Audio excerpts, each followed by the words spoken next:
Welcome to Technically Speaking, conversations for design managers delivering real stories and ready-to-use tactics to help you build confidence and credibility.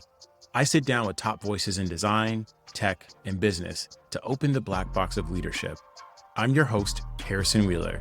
With 20 years in design and a decade leading teams from scrappy startups to global giants, it's time to get technical. Hey everybody, I'm your host Harrison Wheeler, and this is a limited run series from Technically Speaking, where we get into what it really looks like to build with AI. I'm talking go-to-market strategies that actually worked, personal projects that turn into something bigger, and the real challenges of designing for AI-driven experiences. The goal, to give you fresh perspectives, spark new ideas, and maybe even help you take the next step on whatever you're building. Today, I'm joined by Kyle Zantos, a Seattle-based designer and builder with over a decade of experience across UX, product, and brand. He's worked in both in-house and consulting capacities with a focus on early-stage product development and storytelling. But more recently, Kyle's been exploring AI in a hands-on, creative ways, building his own tooling stacks using Claude Desktop, Cursor, Windsurf, and Lovable. He's experimenting with rapid prototyping and no-code platforms to build personal and playful ideas to life. One of his standout concepts that we'll get into is this idea of software as a gift, where he builds apps specifically for friends and as personalized experiences. But that's enough of an introduction for me. Let's get into it. Kyle, how are you doing today? Great, man. It's good to be here with you. So I'm really pumped to get into this talk today. One of the funny things when we were looking and doing a bit of research about you is that you're really into music. For people that are obviously watching the video, they can see the huge set of instruments behind him. For listeners, you can't see that, but you also have a SoundCloud channel as well. Maybe give us what's the background in music? Where that come from? Where you at these days? What are you doing with it? These days, less because I am spending so much time in what we're going to be talking about. Yeah.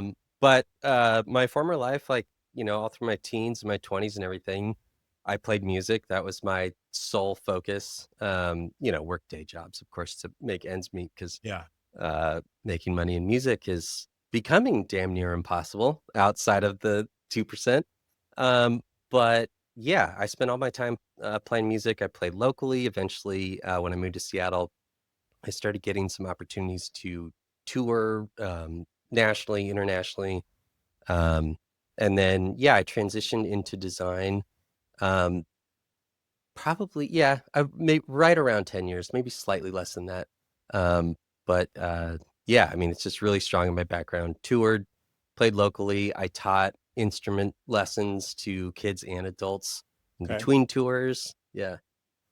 Yeah. Oh, you didn't have to stop. So, what's the genre that you usually kind of play?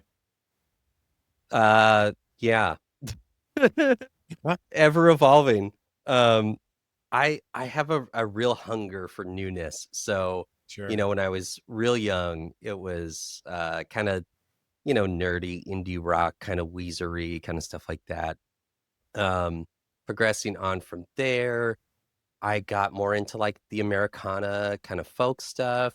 That led me into a little bit more traditional in that realm. That's when I started to learn banjo and stuff like that. Wow. I'm self-taught in most of my instruments. I play keys, guitar, bass, banjo, some other things in a lesser capacity.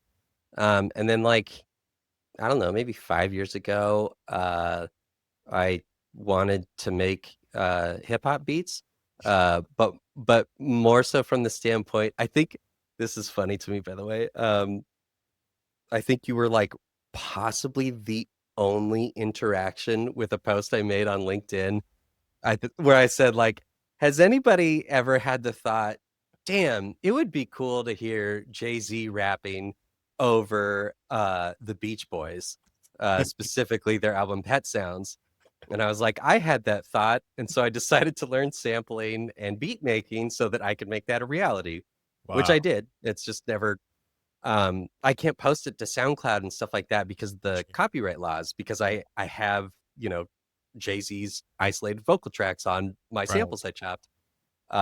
But I have this really terrible habit of making things and getting them to like 80, 85%, but Sure. I'm a perfectionist and self-critical. Uh, and so I don't release them. And so I never got the mixes on several of these to be like where I wanted. And there was the copyright stuff. And so it Yeah. just is on my hard drive somewhere. And I have design projects that are like that too, that my goal in 2025 is to get a bunch of those things out of my hard drive up into the internet and let Yeah. them live on and get past my perfectionism. Yeah. Look, it sounds like you've got a listening session invite only in your future. That's not a bad idea. I like that. Yeah.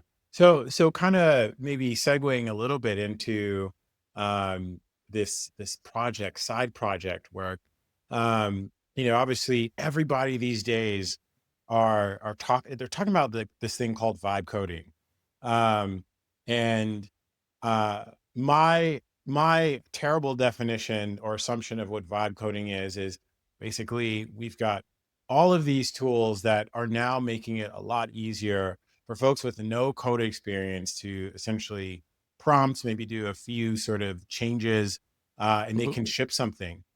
Hmm. Um, it seems like you're into the concept or not, right? We're Big time. making this all over. Maybe kind of give me a little bit of background into that. What's your experience been like?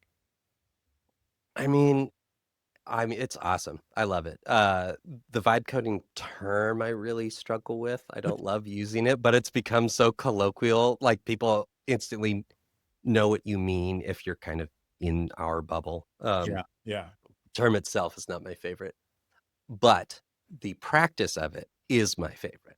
Mm, Uh, so maybe like November of 2024, um, I had gotten really interested in AI starting more towards like the beginning of 2024, more from a how can I apply this into what I'm doing? Like, ChatGPT 3 comes out and then 3.5 comes out, and it's just like, damn, this is really interesting. And I was doing design projects, and I was just like, I'm going to start using what's available and see where I can augment my process, where it doesn't work that great, you know? mm, Um, and so as time went on, AI timelines are an alternate reality, like, especially now, like yeah, AI, like a week in AI is like 3 months, like right, of the past. And so like the pace of development is right. insane. And then keeping up with that is increasingly hard. But um, I had taken the Maheen Sohail's course on Maven that I think is called Becoming an AI Product Designer. I Yeah, had I had taken that while I was doing my projects and experimenting with AI because I was just like, yeah, let's get a boost in my education and exposure and everything. And Amar Reshi had come on as a like just guest like speaker for one of the course meetup yeah, sessions, and he at the time was the design director or head of design at 11 Labs, and right, just recently he moved over to DeepMind, and he's heading up the Google AI studio stuff. yeah, Um, but he was just early on. He was really interesting, really nice guy. And so I started following him online, and he started posting. He had gone viral shortly before that for making stories for like I think his niece and nephew or something like that with right, AI, and then using AI image gen to like make a little custom children's book. mm, Uh, but he had posted some other project he did, and he's like, "Hey, I just made this thing in Cursor with this, and here's the prompts I used, and here's like the code base I used." And I was just like, that seems like something I should maybe try, yeah, despite having no coding background. Like, right. uh, please hear in my voice the hubris that I had when I saw what he had done and was like, I should try something like that. Yeah, Uh, and so I did, I had a little idea, a personal pain point, uh, of bringing results from mid fidelity testing sure. back into my Figma file to then go make my iterations from that testing, and how Mm, there was no clean way to have all my revisions and tasks. Like, yeah, you can use comments, but then that gets wonky when you actually want to use the comment section for comments, especially if you have teams and stuff. So I Right. just like, I'm going to try making a Figma plugin that I can load my tasks into, attach them to specific frames of where the adjustment I'm going to make, and then Yeah. have a little go to frame button that just zooms me over to that one place, and then I make the change.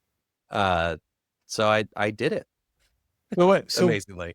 maybe walk me through that. Like you have this idea in your head. You're using a tool like Cursor. Are you incorporating any code? Like, is it just strictly prompts? What other things were you sort of interfacing with, if any? Yeah. So at that time, and again, this is like Cursor's barely out. There is no Lovable. There's no Bolt, as far as I Sure. know. Yeah. Um, no V0. Like Cursor is like early on this game. And now it's like if you look at any of the guides for like who should use what tool along your learning journey, Yeah. Cursor and Windsurf, ironically, is all like, if you're like a real developer, you should use this because it's an IDE, so it's a regular code editor. It's just a fork of VS Code that Yeah. most real developers are just like that's one of their bread and butter tools. Right. But it Yeah. has a That chat. Visual Studio. Right. Yeah, Yeah. precisely. Yep. Yeah. Yeah. So it's that, but it has the chat tab on the right side of it that has the AI in it that Yeah. either you can just chat with and ask questions and it can see your code base, or you can use at the time they were calling it the composer setting, and that did it for you. Yeah. So again, I understood code concepts because I worked with developers in the past, but Yeah. not I didn't know the language itself. So I was all prompts. Right. Wow. That's impressive. I It, have I have a actually have a Figma plugin that I collaborated with a developer mm, maybe like 2 years ago. hmm Um, and obviously, Figma's done a lot to sort of change like their community, and you can do much more with it. yeah, So in my head, I'm thinking that's probably where I would like start on a project. yeah. Um, in terms, so you've talked about a lot of different tools. Um, it's really interesting. Let me go back one more. So you Sure. started with this Maven course. Um, what did you say? Last November. I want to say that one I think was going from like from September through October. Got it. So you were, yeah, and that Maven really hit the scene around that time. Uh, hmm so yeah, they were having a future of design. I think I remember that moment. So from sort of taking that course to getting what you would consider maybe like a minimum lovable product, right? Like how long did that take you? I mean,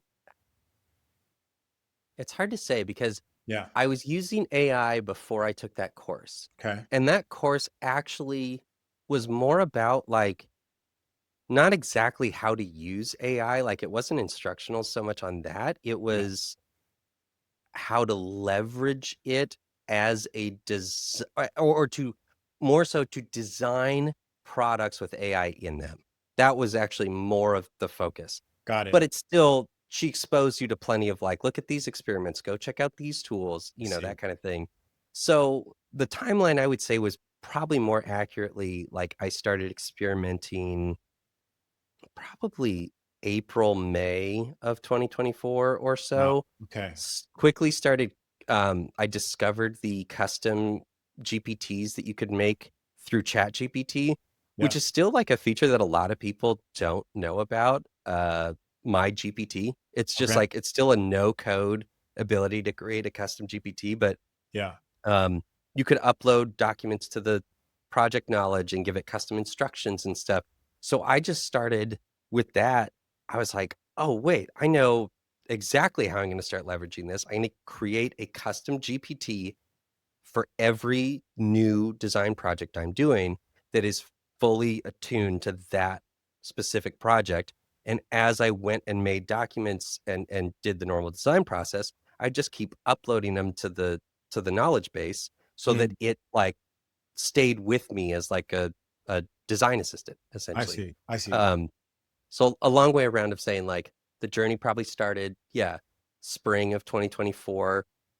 I wasn't building anything. I'm still just natural language, more using it for like the research Right. portions of the design process more than anything.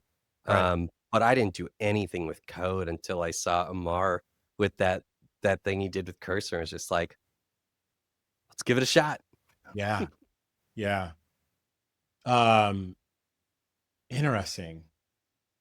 Um, by the way, I know we're live, but if there's any thought that you have and you need to pause, feel free to do it. We can actually remove it post production. For sure. I just have so many questions in my head now. That's Um, okay. so here, why don't we maybe earlier you were talking about a number of different tools. I'd love to understand what tools are in your stack, and if possible, like what's the difference between them? Maybe like what are the strengths, and how do you? What's the interplay between them? Yeah, that's a great question. Um, and I will give you my answer to that and Yeah, my brief overview with the tag to it of there are lots of great places on the internet now that yeah, have these broken down in a much more granular way and a helpful like if you want to accomplish this and are at kind of this level of understanding, this is a good tool for you. right, So comprehensive. If you still want more info, there's all kinds of resources on the internet for this. But for your first question, my current stack, and this is changing weekly, monthly, like because of just like now there's it used to be, oh, who's got that new tool? Oh, what's Bolt all about? Ooh, what's right, Replit all? What's that? Like it's yeah, new tools. yeah, Now it's like, all right, so we've got the 5 to 8 heavy hitters. Now it's features. Now it's like, and then mm, it's the LLM drops. So Claude puts out Sonnet 3.7, and yeah, then you're seeing all your tools be like, we are now live with Sonnet 3.7, and we're right. now live with Sonnet. And then someone else is like, we just built in a new memory context feature. All right, Kyle. So you were talking about a bunch of these different tools earlier. I'm really curious of what's in your current AI stack. Are there like, certain tools that you use? I'd love for you, number one, if you can, provide maybe high level description of how you use them and maybe what's the interplay between them. Yeah, my stack changes weekly or monthly, depending. Just staying with the bleeding edge of what everybody's putting out there. It used to be that I was paying attention to the new tools. The Lovable came on the scene. It's like, oh, what's that all about? What's that really good for? And Yeah. Bolt and Replit and all that kind of thing. Now it's just paying attention to the features that they're all dropping. And there's those kind of more major players, the 5 to 7 of those, and then there's the category below. But so it changes a lot, but I'll tell you what I've got going on currently that's working well for me. That's pretty reliable. Um, so I'll start in Claude. I've got a project set up just for prepping for the app that I want to go build. And I've got like a persona document in there that I have Claude. I tell it to act as this role, um, and help me construct a solid, thorough prompt that captures all the different aspects of what I'm trying to build. So the role is like supposed to be that of an experienced PM, software PM that Mm, knows about all this stuff so that I can brain dump all my thoughts and it knows, oh, I should be translating this into technical, PRD-esque terms, which does happen, but later. But in yeah. that initial thing, I'll just brain dump. I'll use Super Whisper, get that into Claude, tell it to optimize a prompt for either Lovable or V0, whichever one I'm going to start with. I'll bring that prompt. I'll edit it some, do a little tweak, but I'll bring that into one of those platforms, give it there, and then a lot of times with these thorough prompts, what I'm finding much more recently is I'm getting one shot, like the framework of the house is coming in like one Wow. shot, at least just the general like that page exists and these buttons Yeah. and all the framework is there. Um, and so I might do one or two more prompts within that Yeah. ecosystem, but more often I'm just grabbing that code base, connect to GitHub, clone the repo, bring that locally. and then just open it up in Cursor and really go to work inside of Cursor. Wow. Wow. So kind of being like that product partner, how much time would you say it would take before using AI to get to shaping the PRD and then being able to export that code? Like in the past, how long would it take you to get to that point? In the past, pre-AI? Pre-AI, correct. Yes. Oh, I mean, you're ideating, Yeah. you're getting your low fidelity wireframes. You have to like flesh out so much more before you're even getting to a point of like, all right, now let's make a PRD for that so that our dev team can Right. actually, I mean, it could be months easily, like all depending on the Right. structure of your team and how you guys roll. But Right. I mean, so long. Yeah, yeah. So now that you've kind of been taking us through the stack, you also sort of talked about even earlier on kind of building this knowledge base Hmm. in these sort of custom GPTs. Um, one of the things that you posted on recently and that I've been hearing out about a lot, this idea of MCPs. Maybe kind of describe to us what that is. And I think specifically, you were kind of speaking to this idea of memory and not being able to sort of Hmm. inform the work that you're doing. Yeah, so this is another area that's like I'll just give my quick overview, but there's lots of Yeah. great thorough resources on the internet explaining this Yeah. even more. But basically, MCP stands for Model Context Protocol, and they're MCP servers. I believe they were invented by Anthropic. So you can bring in these servers into your instance of Claude Desktop. You can do it inside of Cursor or Windsurf. I know that OpenAI has said that ChatGPT is going to be able to leverage MCPs soon because Mhm. people were so into it. But essentially, what it is it's like a natural language API slash translator that allows there's all these MCPs for these different tools or data sources or websites or whatever, and it's translating your natural language prompts into a language that that endpoint understands. So, um, Gotcha. there's ones for GitHub where I can say like, hey, pull this repo and clone it into my desktop and do all that. I have ones that can go scrape documentation sources for different frameworks. The Firecrawl MCP server uses a browser and goes and scrapes documentation about React 19 or Tailwind 4 just came out and, whatever. What you're referring to, the memory MCP, which I posted about a little while ago, I just felt was an MCP that wasn't getting a lot of shine. Okay. There are a lot of posts about all these different ones, but the memory MCP is this really kind of basic, like it's just a knowledge graph. Like the file is tiny. It's a text file that Yeah. lives locally on your computer, but what it solves is context being maintained from chat to chat to chat. So if you've used AI extensively at all, you felt the ceiling that you hit of the context window. Now, all these new LLM, all the models that everyone's putting out, Gemini 2.5, its big thing when it came out was like it's got this 1 million token context window, which Right. basically means a much longer conversation than a lot Right. of the other ones were able to maintain. But what this did is like its theory was, this is before we even had the 1 million token context windows available. Um, if I just keep this like document, this text file of a knowledge graph, then at certain times, either you can set it up to automatically do it or you prompt it to create entities, create relationships between the entities, and add observations. Okay. So the memory graph, it's great because it's private, it's local on my machine. Right. But when I tell Claude, hey, add this to our memory, it will go and do that. So now Claude, in any new chat I start on a new project or just a random one, it knows about me, my skill set, the tools I like to use, my professional background, the projects I've been working on. So then I can just be like, hey, give me a summary of all the projects I've done this year, and then output. And I didn't Wow. have to set it up with new context and all that kind of thing. I love that. So maybe for all intents purposes, if we were to add this example, you've kind of talked about the specific tools that you used that are in your stack.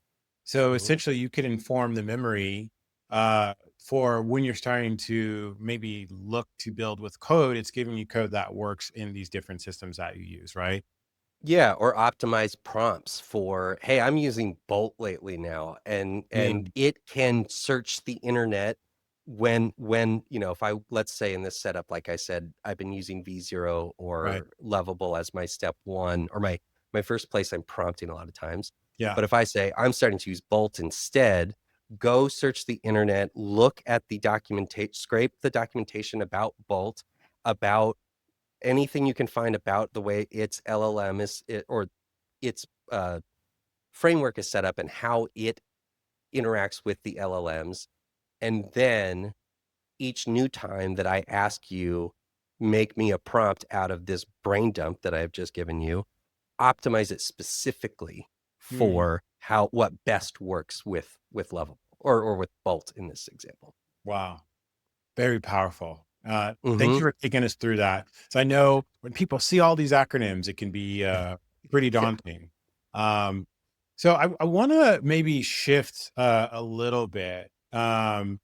You have this concept around software as a gift, not to be confused with software as a service, but I love this because it's a much more of an intimate approach to building things. Uh, Yeah. Maybe kind of give us some context in terms of like where did this idea come from, and maybe what are some examples of things that you shipped? Hmm. Yeah, it's been a fun little, random spawn along my journey of, "Can I make stuff now?" Yeah, And the answer is yes, yes, I can. The idea came from like, last year for my wife's birthday, I had thought of this idea to make a Google form and send it to, like, her close friends. She's originally from the East Coast. She now has, that core group of friends that you make in your 20s yeah, especially. It's like, stay you with try you. your best to keep Yeah, that tight as you get older and everything, but it's hard, yeah, especially people move. yeah, People have kids, lives change. It's just part of it. yeah, And so it's easy to get a little bit, more disconnected from some of those, like, really, really core, close adult friends. And so I kinda took the set of those friends, it was close to 10, and I emailed them this Google form and just said, "Hey, can you guys all fill this out for me? I don't know exactly what I'm gonna do with it yet, but I'm gonna package it somehow in a mm, way that will be nice for her to look at." And so it's prompts of, memories or reflections about my wife's personality or habits or, there were other multiple choice ones of, like, different eras of her, aesthetic style and just yeah, like, "Which was your favorite?" And putting fun/embarrassing photos for them to choose from. Um, and so my initial plan or the initial thing that I did with that was I tried to go on those, like, custom print websites where you can, like, make a book yeah, and just make a one-off of it. yeah. But dude, their editors just suck, and they're so annoying, and I got so frustrated. I did, like, 3 separate attempts, multi-hour attempts to, like, um, format all the text correctly, bring it all and it just always felt like wrestling and never even felt like it looked that great, and so it just no, kinda kept sitting there, and I was annoyed by it.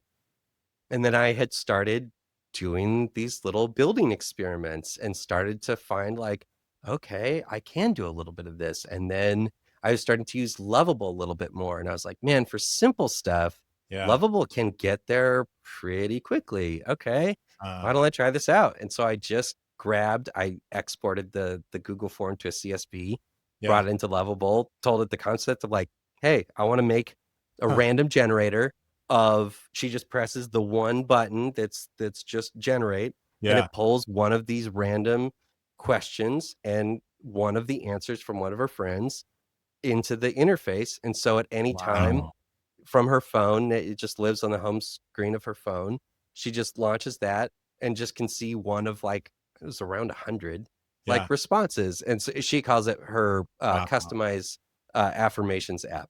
I love that. I love that. So she's still using it to this day. Oh yeah, yeah, yeah. Oh, that's cool. That'll live on. That's what I loved about it is Yeah, like, these are just reflections from your friends that have known you for over 10 years about you. So like that's not right, there's no expiration date on that really, like right. and now that it's digital and it's just on her phone and stored in all the places I deployed it and everything, like she's Yeah, just whenever she's feeling kind of maybe overwhelmed at work and not feeling like fully confident in herself and all those things or whatever else, she can just throw that up and yeah. feel good about herself and more importantly, like see herself through the eyes of other people. Ah, And that specific nugget was a big reason why I wanted to make it so accessible yeah, to her and not just the book, but like on her phone, yeah, is that you can get so much like behind your own eyes about yourself and in your own head and really miss the like way other people are seeing you and bringing that context back into your awareness is really powerful at a lot of particular moments in your life. So yeah. yeah. What are some other sort of ideas? I mean, was this sort of like so I think what you said, this is like your first kind of foray in this software as a gift. Like, Yeah. what are some other ideas and has that sort of changed your perspective on how we build software, right? We've always built Oh yeah. for large groups of people, but I think thematically is there's this level of personalization that you're just not going to get from maybe you know, a big box sort of piece of software. Totally. Yeah, so some of the other ones, I finished one a little bit ago and I'm just gonna launch it publicly now. The A- other one, the one After I this, made for right? my wife. What's that? You said right after this, right? Yeah, exactly. No, honestly, by the time this if you're I think you said you're releasing this at the end of this month, so it Yeah. will be up by the Wow. time this comes out. Wow. Uh, I think the easy address will be bit.ly/Jake's Jeopardy. Nice. Which is a clue to what I made. So a really good old friend of mine, one of my best friends, is a massive Jeopardy nerd, Yeah. borderline like religious, like watches it every night, Yeah. applies to the show every year, is a huge trivia head. Like he will get on the show, I'm convinced, and Yeah. he will be fantastic. It'll be great when that happens. But until then, um, I thought it would be fun to build him like a practice app that Mm. follows Jeopardy rules as closely as the real thing does. And I just, I have thoughts like this, and especially in the age of AI and how much better search is and everything now. I was Yeah. just like, there's gotta be data sets out there of questions from Jeopardy, right? And the Yeah. answer was emphatically yes. Many, like literally I think I got a full set of close to 100,000 questions. Wow. Yeah. So so I had to break that into chunks. But the app currently has a groomed chunk of 8,000 questions that Okay. I don't even have a database for it. This is just living like client side, Wow. just in a JSON table. But has the category, it has the original dollar amount, Yeah. it's got the original clue, and yeah, and it keeps track of your dollar amount just like in the show. It keeps track of like your correct questions, your missed ones. You can skip, Yeah. and it doesn't, give you negative dollars. You can select categories just to focus on one of the categories. So yeah, it's just a full Jeopardy practice app with real questions. And I worked with him a decent bit in the testing to dial in as close as I could without having AI in it, Yeah. real to the show conditional logic on what would be an acceptable answer. So there Wow. might be an answer that's like a two-word answer, but in the real world, they would have accepted this one word of the two words Right. like in the show. And so for those, it's trained to accept those kinds of answers and stuff. So it's pretty close to the real thing. And I have plans for the next versions to get closer to uh, the real thing in terms of having rounds, Wow. potentially being able to do it with your friends, start like a private game, Yeah. with 5 of your friends and see how well you all score after 2 rounds, stuff like Wow. that. Wow. Yeah. That's super fascinating. I love number one, I love the humanity in, you know, sort of the motivation behind it. And it also probably like, helps you respect sort of the thought and the thinking that goes into the actual game show, right? Big time. Dude, Yeah. it's so much deeper than we all realize. But yeah, it really does. And to just quickly answer the part B of that question that you had, building for a really slim, narrow base, and in this case, kind of one person, Yeah. um, is so awesome. I love the details and dialing stuff in. Like when I can curate an experience for someone, like plan a just phenomenal 10 out of 10 birthday trip Yeah. for them or something like that. I really love that. So building an app from that standpoint and literally being able to dial in exactly as they want, be like, do you like this color scheme? Does this Yeah. glass morphism work for you, or is it not as readable as you would want? And they can be like, this, and you just go, great. Okay. I fixed that with a prompt. All right, we're good. Wow. Uh it's Wow. it's so fun. It's because the cost of developing software is coming closer and closer to zero. Yeah. Um and it's a really fun way to like, I mean, you end up practicing uh the building part, right, in that process. But it's just a totally new way of custom thoughtful gifts for people in your life that you care about. Yeah. Yeah. And it's not templated, it's personalized. So, Yeah. uh, Yeah. yeah, I really felt the frustration from you when going on these like print websites, and it only gives you enough movement to do minimum things, and you're like, no, if I'm gonna have my stamp of approval on it, maybe Exactly. maybe I need to do it myself. Yes, yes, yes. The timing was perfect. I wanted to maybe get some of your perspective of like AI's broader impact in terms of product design. Obviously, we've talked a lot about some of these like smaller projects. Would love to understand, how are you Yeah, incorporating these with your day-to-day work? perfect. It's in every facet of my design process, honestly. Mm. But to to be prevent myself from being too verbose on this, Yeah, one of the biggest ways is that I'm jumping out of Figma so much faster now. interesting. I'm go Figma, mentally is my sketch pad. It's Yeah, just for if I need to get an idea on a paper and the layout and the kind of really basic, but like I'm going into especially a Lovable or a V0, even to just like quickly just get something, yeah, um, because I can get I can go from an idea to a prototype I could actually have someone do testing on and give me feedback interesting. on Yeah, so fast. And something I keep relearning, but more recently in bigger ways, is like shortening that feedback loop and right. getting to from idea to feedback as soon as possible. The timeline of having a good product Yeah, from idea shortens massively when I yeah, spend little time in Figma, much time in make this a prototype that works enough to get the idea across.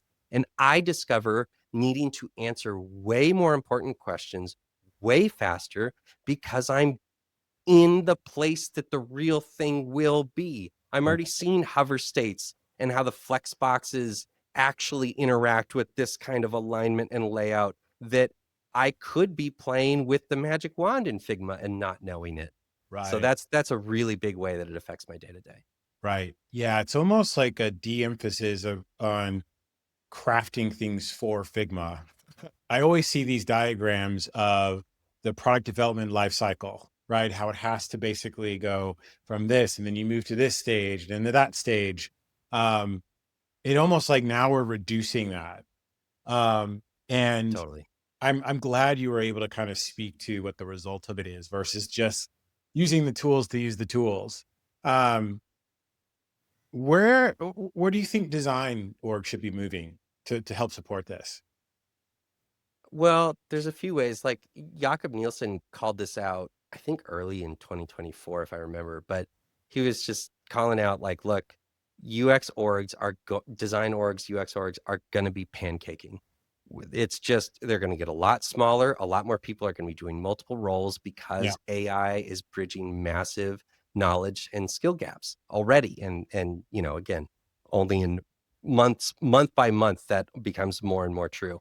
So I think that what you already are seeing and you're going to see is much smaller teams that are doing big stuff. Individual contributors are becoming massively impactful. So it's great if you are kind of an IC minded person and I think about the whole thing, but maybe my skill set is a little bit more limited. Like increasingly, if your brain is Mm, in the whole product space in general, yeah. then increasingly you're able to execute on more of that with this, Right. which is from a how should they support aspect. Incentivize, I'm sure you may have seen the Shopify memo from the CEO, I think, that went viral. It's like, it's a requirement. It is a baseline expectation that all of you are leveraging AI and experimenting with it and all that stuff. Yeah. That makes a ton of sense to me. Yeah. Um, if I had my own org and a team and stuff, I would be building in some incentives of like, hey, once a month we're going to have a contest, and you all get, maybe it's an extra day of PTO or a gift card or whatever, something. Right. But have a fun Slack channel. Yeah. People can kind of drop in, hey, I've been doing this, been doing this. End of the month, have a contest for who did the weirdest thing with Yeah. AI, or and who found the most effective work related, Right. enhancement with it. But Yeah. pushing and incentivizing and enabling, building in time Yeah. to their expectations to be in there, to me is huge. Yeah. Yeah.